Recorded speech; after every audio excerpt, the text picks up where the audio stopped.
Breast feeding గురించి మహిళలలో ఉన్న అపోహలు, వాస్తవాలు. మొదటిసారి ప్రసవమైన మహిళలకు పిల్లలను హ్యాండిల్ చేయడం, రొమ్ములకు దగ్గరగా పిల్లలను పెట్టుకోవడం, పిల్లలకు సౌకర్యంగా ఉండటం వంటి వాటిలో కాస్త విఫలం అవుతారు. ఇది రోజులు గడిచే కొద్దీ అలవాటు అవుతుంది. పిల్లలకు పాలిచ్చేటప్పుడు పెద్దల సహాయం తీసుకుంటే ఇందులో ఇబ్బంది చాలా వరకు అధిగమిస్తారు. చాలామంది పిల్లలకు పాలిచ్చే ముందు రొమ్ములను, చనుమొనలను శుభ్రం చేస్తుంటారు. అయితే ఇలా శుభ్రం చేయాల్సిన అవసరమే లేదు. పిల్లలు ప్రసవించిన తరువాత తల్లిని వాసన, స్పర్శ ద్వారా గుర్తిస్తారు. చనుమొనలలో మంచి బ్యాక్టీరియా ఉత్పత్తి అవుతుంది. దీని వాసన కారణంగా పిల్లలు తమ తల్లులను గుర్తిస్తారు. పాలిచ్చే తల్లులు తమ సమస్యలను వైద్యులతో చెప్పేటప్పుడు పిల్లలకు పాలిస్తున్న విషయాన్ని చెప్పాలి. దీన్ని బట్టి వైద్యులు ప్రత్యేక మందులు సిఫారసు చేస్తారు. వీటి వల్ల తల్లి బిడ్డలకు ఎటువంటి ప్రమాదం ఉండదు.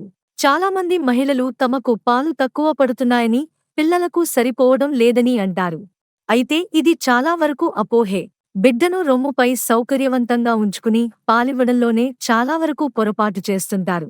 సౌకర్యవంతంగా పిల్లలకు రొమ్ము అందిస్తే పిల్లలు కూడా కడుపు నిండుగా పాలు తాగుతారు. అలాగే పిల్లలు పాలు ఎంత బాగా తాగితే తల్లులలో పాలు అంత బాగా ఉత్పత్తి అవుతాయి. పాలిచ్చే తల్లులు ఆహారం విషయంలో ఎలాంటి గందరగోళం చెందాల్సిన పనిలేదు.